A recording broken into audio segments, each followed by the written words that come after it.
Today our topic is force between two parallel current carrying conductor. So for that मैंने यहाँ पर दो conductors consider कर लिए हैं और दोनों को अलग अलग नाम दे दिए हैं. एक को हम कह रहे हैं 1 कंडक्टर 2 और दोनों के अंदर जो हमने करंट एज्यूम की है वो दोनों सेम डायरेक्शन में है. एक में I1 है, दूसरे में I2 करंट है, दोनों सेम डायरेक्शन में फ्लो कर रही है. सबसे पहले we will find out the magnetic field at any point on the conductor 2 due to 1. यानी पहले कंडक्टर ने सेकंड कंडक्टर पे जो मैग्नेटिक फील्ड लगाई किसी भी पॉइंट पर, यानी हमें क्या करना है, हमें इसकी वजह से यहाँ इस कंडक्टर पर मैग्नेटिक फील्ड फाइंड करनी है. And for that will apply right hand grip rule. So if this is my थम is pointing in I1 direction, I1 की डायरेक्शन में पॉइंट करें, then my curl of the finger is pointing down in the paper. तो that is the magnetic field will be pointing inward normal to the plane of the paper. तो यहाँ मैंने ये cross किससे show कर दिया है, this is the magnetic field due to the first conductor on the second. यानी magnetic field हमारे पास आ गई है सेकेंड कंडक्टर पर जो लग रही है पहले की वजह से. Same way we can find out the magnetic field on the first conductor also. So यहाँ पर भी कोई मैग्नेटिक फील्ड एक्ट करेगी एंड विल फाइंड आउट कि वो मैग्नेटिक फील्ड कितनी है. वो किसने लगाई, B2 ने. ये किसने लगाई थी, B1 की वजह से आई थी और ये लगाएगा B2. तो वो भी डायरेक्शन हम देख लेते हैं. For that the thumb will point in this direction but the curl of the finger will point up. So the curl will point up and let us say this is the dot. So dot is coming outward normal magnetic field. This is inward normal magnetic field. Now let us try to find out the expression for this. ये हम पहले derive कर चुके हैं इस expression को, but मैं यहाँ पर उसको use कर रही हूँ.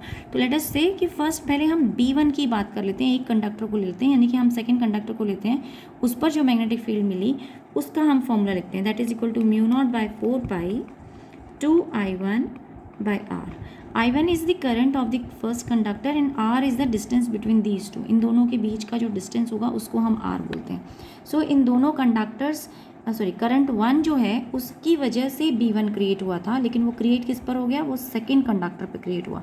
अब सेकेंड कंडक्टर पर इस कंडक्टर 1 ने कोई ना कोई फोर्स लगाई होगी. मैग्नेटिक फील्ड के बीच में एक करंट कैरिंग वायर हमने प्लेस करती है, तो हम इसका एक्सप्रेशन पहले निकाल चुके हैं कि एक फोर्स एक्सर्ट करेगी और उस फोर्स का हम एक्सप्रेशन बोलते थे बिल साइन थीटा के टर्म्स में हम बोलते थे. लेकिन फोर्स किस पे लग रही है, सेकेंड कंडक्टर पे. मैग्नेटिक फील्ड किसकी थी, फर्स्ट कंडक्टर की. करंट किसका था, सेकेंड कंडक्टर का, क्योंकि हम सेकेंड कंडक्टर पे फोर्स निकाल रहे हैं. लेंथ भी हम उसी कंडक्टर की लेंगे. तो लेंथ ले लिया हमने, I2 ले लिया सेकेंड कंडक्टर का करंट, एंड B1 ले लिया मैग्नेटिक फील्ड फर्स्ट की.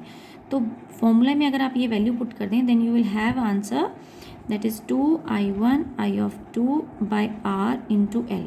ये जो निकली है ये निकली है force for the given length. जो भी लेंथ ऑफ द कंडक्टर होगी, long length of the conductor, वो लेंथ को आप मल्टीप्लाई कीजिए तो टोटल फोर्स आपके पास आ जाएगी. अब फाइंड करते हैं कि ये फोर्स की डायरेक्शन क्या होगी. तो उसके लिए हम यूज़ करेंगे फ्लेमिंग्स लेफ्ट हैंड रूल. और मैं फिर से अपना ये प्रॉप लेकर आ रही हूँ. ये प्रॉप में जो ब्लैक कलर का जो आपको स्टिक दिखाई दे रहा है, this is the current and this is your magnetic field. And जो स्टिक है, मैच स्टिक है, ये आपको फोर्स रिप्रेजेंट कर रही है. रूल क्या है, FBI यानी फ्लेमिंग्स लेफ्ट हैंड रूल. तो वही रूल हमें यहाँ अप्लाई करना है और देखते हैं हम कि डायरेक्शन ऑफ करंट कहाँ मिलती है. तो पहले केस ले रहे हैं सेकंड कंडक्टर का. सेकंड कंडक्टर में करंट की डायरेक्शन थी, ब्लैक वाला क्या रिप्रेजेंट कर रहा था, करंट. करंट की डायरेक्शन होगी उस तरफ. एंड देन मैग्नेटिक फील्ड कहाँ एक्ट कर रही है, downward normal to the paper. तो डाउनवर्ड मैग्नेटिक फील्ड को शो कर दिया, नॉर्मल शो कर दिया, और मैच स्टिक अप पॉइंट कर रही है टुवर्ड्स योर लेफ्ट. सो अगर मैग्नेटिक फील्ड इस तरफ आ गई तो हमारे पास फोर्स जो इस पर एक्ट की वो कहाँ एक्ट कर रही है, इस साइड, यानी कि फर्स्ट कंडक्टर की तरफ. इसको कह देते हैं हम फोर्स 2. सेकेंड कंडक्टर पे लग रही थी ये फोर्स, क्रिएट हो रही थी ड्यू टू 1, तो इसलिए हमने इसको F2 बोल दिया है. तो यहाँ मैंने जो कैलकुलेट की है ये फोर्स F2 ही है. Now we will find out the direction of the force on the first conductor. First conductor में भी करंट की डायरेक्शन तो यही है, this one towards the upper side. And magnetic field अब क्या होगा, अब ऊपर की तरफ हो जाएगा, क्योंकि यहाँ शो कर रहा है डॉट. यहाँ हमें ये डॉट शो कर रहा है, that means the magnetic field ऊपर की तरफ आ रही है.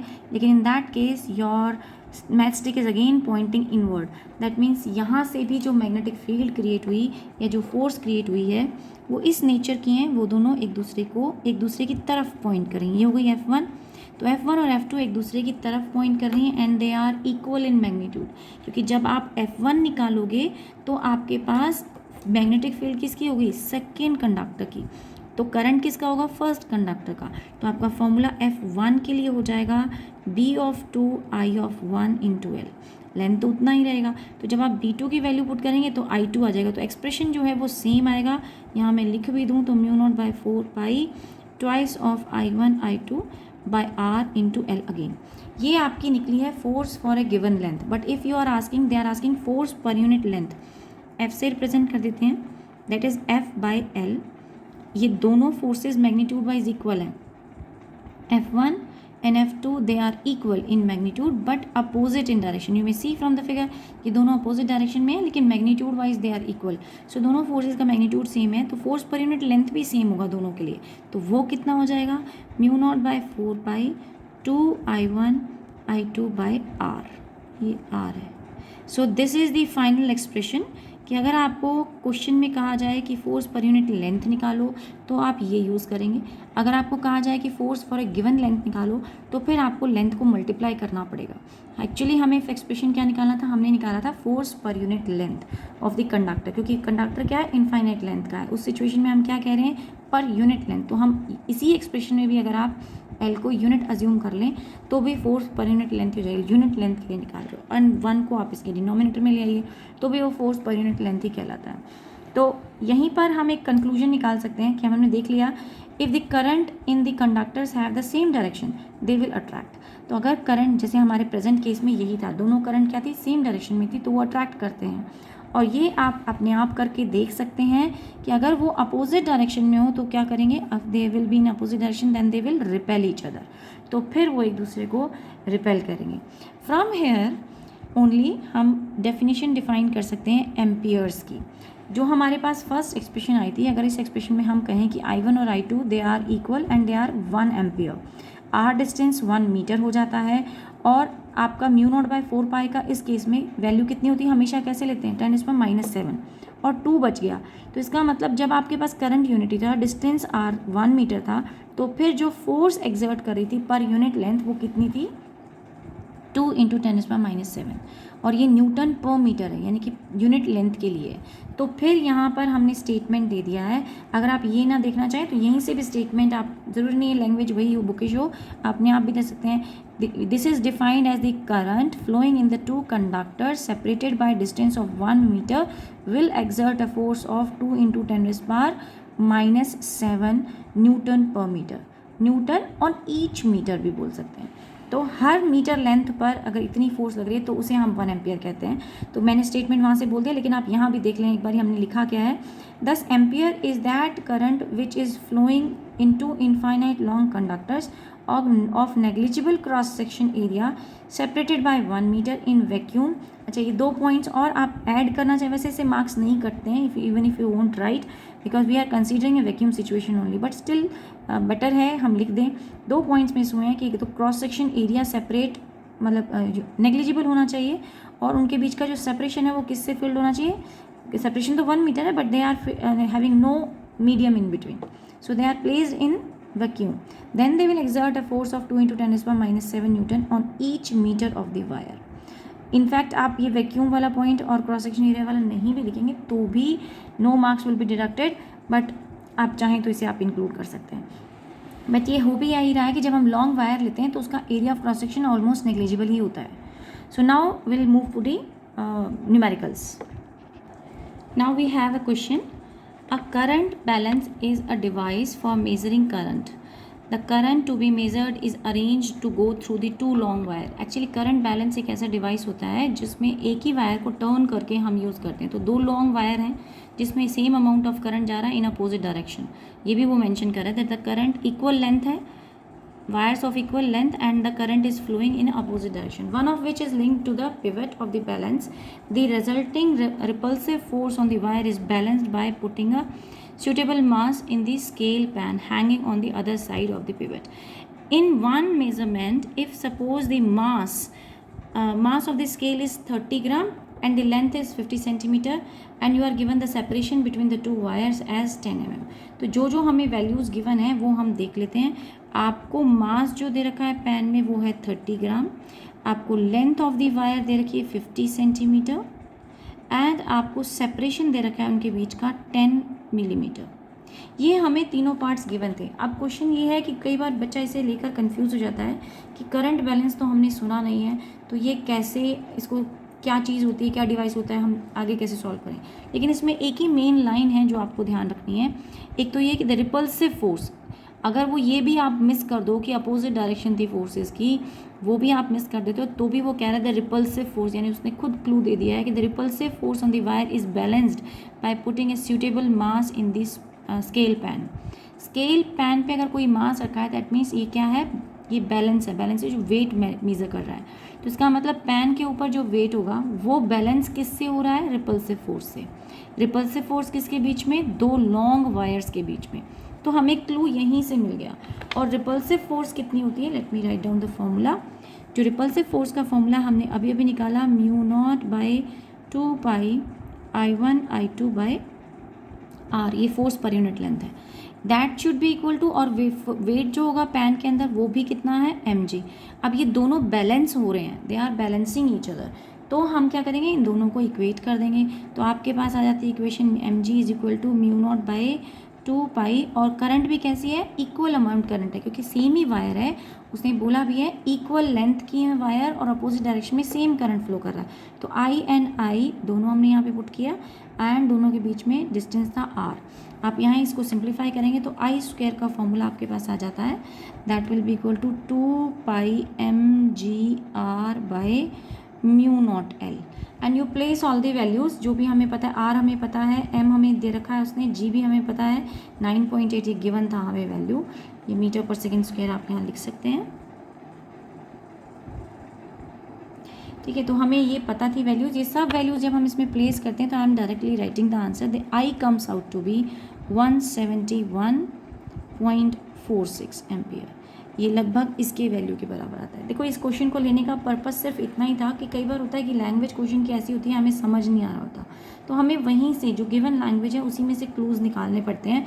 तो यहाँ हमारे पास सबसे बड़ा क्लू था, एक तो फोर्स कैसी थी, रिपल्सिव थी, और अगर ऊपर उसने नहीं भी दिया होता कि रिपल्सिव फोर्स है, इक्वल अपोजिट डायरेक्शन में करंट फ्लो कर रहा है, the current to be measured is arranged to go through the two long wire of equal length। उनकी लेंथ भी इक्वल है और अपोजिट डायरेक्शन में करंट फ्लो कर रहा है, और एक को हमने पिवट से लिंक्ड करके रखा हुआ है। तो बस हमें ये जो क्लू था, और हमें ये भी बोल दिया इसने कि फोर्स जो है वो बैलेंस हो रही है मास से। तो फोर्स हमारी ये होती है, वेट हमने अलग से निकाल लिया, mg होगा बैलेंस के ऊपर, तो दोनों को कंपेयर कर दिया and you can find out the current. एक और क्वेश्चन लेते हैं। So here we are considering a rectangular loop of side 25 and 10 centimeter carrying a current of 15 ampere is placed with a long side parallel to the long straight conductor। तो हमें एक rectangular loop बोला है, ये rectangular loop हो गया। इसकी एक साइड उसने बोला 10 सेंटीमीटर की है, shorter side 10 centimetre I am considering, and longer is of 25 centimetre. और जो लॉन्गर साइड है इसमें करंट जो फ्लो कर रहा है is 15 ampere. They are saying the current flowing is 15 ampere, मैं मान लेती हूँ। एंड दे आर प्लेस्ड, जो longer straight conductor 15 ampere is placed with its longer side parallel to the long straight conductor 2 centimetre apart. और इससे 2 centimetre दूरी पर आपने एक स्ट्रेट कंडक्टर रख लिया है और उसके अंदर भी 25 एम्पियर का करंट फ्लो कर रहा है, दिस 25 एम्पियर। आपको नेट फोर्स निकालनी है कि लूप पर कितनी लगी। बहुत ही सिंपल क्वेश्चन है और एक दो बारी पेपर में इस टाइप के क्वेश्चंस आए हैं। तो आप देखिए कि करंट अगर इस डायरेक्शन में फ्लो कर रहा है तो ये सेम डायरेक्शन हो गई, अपोजिट हो गया, and this one they will give the figure also. ये गिवन था फिगर, मैंने तो फ्रेम किया है, बट ये गिवन फिगर था क्वेश्चन के साथ। तो अगर क्वेश्चन के साथ फिगर गिवन है तो आपको डायरेक्शन ऑफ करंट दिया होगा, नहीं तो दे विल टेल यू कि ABCD डायरेक्शन में है, BCD डायरेक्शन में, या एंटी पैरेलल आ रहा है उसके, या पैरेलल आ रहा है।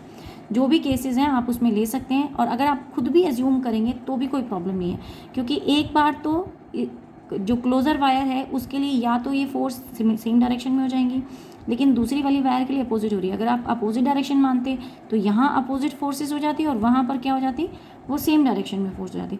तो आपको ये देखना है कि दोनों का रिजल्टेंट क्या निकला, हमें सिर्फ रिजल्टेंट फाइंड आउट करना है नेट फोर्स के हिसाब से। तो देखें पहले इसकी नेट फोर्स देखते हैं, क्लोजर एंड वाले की। तो करंट की डायरेक्शन क्या है, इस वक्त हमारी सेम डायरेक्शन जा रही है, तो हम फोर्स निकाल लेते हैं F1, जिसका फॉर्मूला था म्यू नॉट बाय 4 पाई 2 I1 I2 बाय r²। तो ये डिस्टेंस अभी मैंने क्लोजर वाली लेनी है तो डिस्टेंस लेंगे ये, दिस विल बी r1। और अगर आप फार्दर वाला पॉइंट लेते हो तो फिर ये डिस्टेंस लेना पड़ेगा, that will be your r(2). r(2) जब लोगे तो 10 + 2 सेंटीमीटर आपको दोनों ऐड करने पड़ेंगे, लेकिन जब क्लोजर वाली वायर ले रहे हैं तो फिर आप सिर्फ 2 सेंटीमीटर ले सकते हैं। तो यहाँ पर आपको 2 सेंटीमीटर वाला ले रहे हैं, r1 लिख रही हूँ मैं इस डिस्टेंस को। एंड आप इसमें सारी वैल्यूज़ प्लेस कर दीजिए। 10⁻⁷ इसकी वैल्यू होती है, 2 हमारे पास है, 15 करंट इस वाली वायर का, 25 इसका, एंड देन उसके बाद आपको दोनों के बीच का डिस्टेंस दे रखा है 2 × 10⁻⁻2 कर देते हैं। And then they have given the length. तो ये जो लॉन्गर साइड है हमें एल भी लेना, अगर आपने एफ निकाल रहे हो तो आपको एल भी लेना होगा इस केस में, क्योंकि आपको दोनों की लेंथ अलग अलग दे रखी है, एक शॉर्टर एंड है और एक लॉन्गर एंड है। अच्छा, ये भी ध्यान रखना पड़ेगा, इस साइड वाली वायर और इस साइड वाली वायर की वजह से जो भी फील्ड क्रिएट हो रही है, जो भी फोर्स क्रिएट हो रही है, वो अट्रैक्शन या रिपल्शन नहीं कराएगी। अट्रैक्शन और रिपल्शन सिर्फ पैरेलल वायर्स की वजह से होता है। यहाँ जो फोर्स लग रही है वो इस तरफ लगेगी और वहाँ जो फोर्स लग रही है वो उस साइड लगेगी। देख सकते हैं यहाँ पे कैलकुलेट करके मैं बता देती हूँ। ये करंट कैसा है, इस डायरेक्शन में, तो अगर ग्रिप रूल लगाते हैं तो पॉइंट कहाँ कर रही है, मैग्नेटिक फील्ड आउटवर्ड। तो यहाँ जो मैग्नेटिक फील्ड है वो आउटवर्ड पॉइंट कर रही है। मैग्नेटिक फील्ड आउटवर्ड है, करंट इस तरफ है, तो मैग्नेटिक फोर्स कहाँ लग जानी चाहिए वो हम अभी निकाल के देख लेते हैं यूजिंग दैट रूल। तो ये हमारे पास करंट की डायरेक्शन थी, मैग्नेटिक फील्ड थी आपकी अपवर्ड आ रही है, तो फोर्स कहाँ लग रही है, इस तरफ लग रही है। ये मैंने डायरेक्शन ऑफ करंट माना था, दिस इज द, अच्छा करंट की direction is in this direction, sorry current की डायरेक्शन इज हेयर। तो करंट हमारा इस बार इधर आ रहा है, you may see this side the current is coming in this direction and force is upward outward and the force is acting in this side. Same ऐसे ही जब यही घूम के आप उस तरफ जाएंगे तो करंट की डायरेक्शन उधर हो जाएगी और फोर्स उधर एक्ट करेगा। तो ये दोनों फोर्सेस कैसी हैं, ये इक्वल एंड अपोजिट हैं और कॉलिनियर हैं। कॉलिनियर है मीन्स सेम एक्सिस पे एक्ट कर रही हैं, लेकिन मतलब अपोजिट डायरेक्शन में एक्ट करें, तो they will not lead to any kind of attraction. So बच गई ये वाले और ये वाली फोर्स। इन दोनों फोर्सेस का नेट हम निकाल लेते हैं। सो जब आप इसमें सब कैलकुलेट करते हैं और इसमें 25 सेंटीमीटर ये भी ऐड करना था, ये सेंटीमीटर है तो multiply -2। When you simplify this will get 9.3 × 10⁻⁻4 Newton. Same way आप F2 भी कैलकुलेट करेंगे, F2 for the farther and के लिए, जो दूसरी तरफ थी हमारे पास, उसके लिए जो डिस्टेंस आपको लेना होगा ये लेंगे आप 10 + 2 यानी 12 ले लेंगे। और बाकी सारे पैरामीटर सेम है, 2 भी सेम है, 15 भी सेम है, करंट भी दूसरी वाली वायर में भी करंट सेम है। अच्छा, मैंने करंट इसका लिखा था, ओके ये 25 करंट इसका था, तो इस वाली लेंथ के लिए आपको 25 एक और मल्टीप्लाई करना पड़ेगा। सो 2 बार 25 आ रहा है।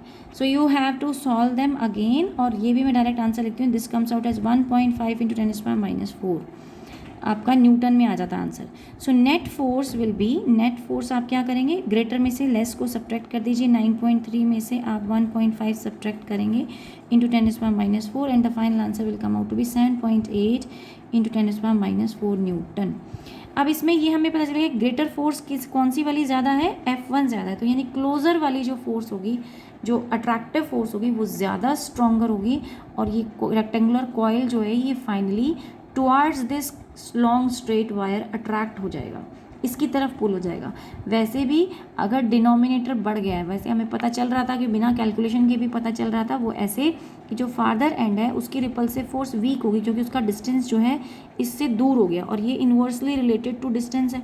तो अगर डिस्टेंस ज़्यादा होगा, बढ़ेगा, तो फोर्स क्या हो जाएगी, कम हो जाएगी। तो ये रिपल्सिव फोर्स वीक है और अट्रैक्टिव फोर्स स्ट्रॉन्ग है, इसलिए आपको रिजल्टेंट क्या हो रहा है, ये पुल कर जा रहा है, अट्रैक्शन जो है वो डोमिनेट कर रही है और वो कॉइल को अपनी तरफ, रेक्टेंगुलर कॉइल को अपनी तरफ अट्रैक्ट कर लेगी। Now let us see this question. 2 very long straight parallel wire A and B, 2 straight wires हैं A and B, carrying a current of 10 ampere and 20 ampere. तो एक के अंदर करंट है 10 एम्पियर, दूसरे में 20 ampere, respectively place at distance of 20 centimetre apart. तो उनके बीच का डिस्टेंस भी आपको गिवन है, and as shown in the figure, figure अच्छा ओके गिवन था। If a third wire C is having a current of 10 ampere. तो ये थर्ड वायर इन्होंने मिड में दिखाया हुआ है फिगर के अंदर, और इसके पास जो third wire A B C तीनों को नाम इसको सी कहते थे, और इसके पास भी करंट कितना 10 ampere. Third wire having current of 10 ampere is place between them, how much force will act on the C. तो सी के ऊपर कितनी फोर्स एक्ट करेगी वो निकालना है, and the direction of the current in all the 3 wires. और हमें करंट की डायरेक्शन जो है वो सेम दे रखी है, the direction of the current in all the 3 wires is same.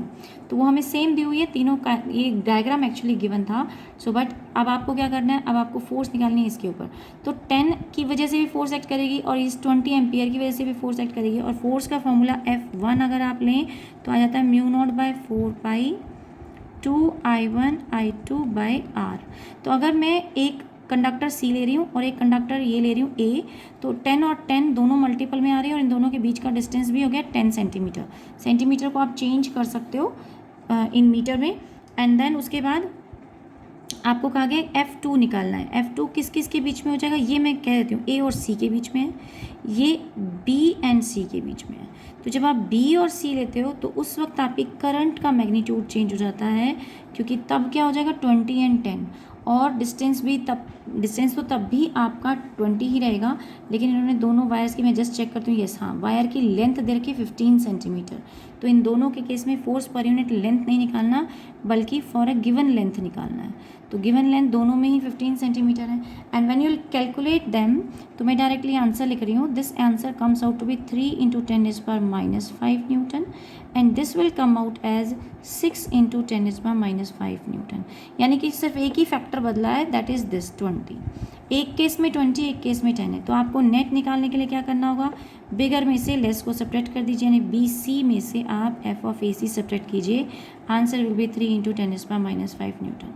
तो क्वेश्चंस सिंपल होते हैं, लेकिन सिर्फ डायरेक्शन जो है वो उसे लेकर बच्चे थोड़ा इस चैप्टर में कंफ्यूज होते हैं। बाकी पेपर में क्वेश्चंस भी डिफ़िकल्ट नहीं आते और बहुत ही सिंपल आते हैं। तो आज की क्लास के लिए इतना ही। नेक्स्ट क्लास में हम लेंगे टॉर्क। Thank you.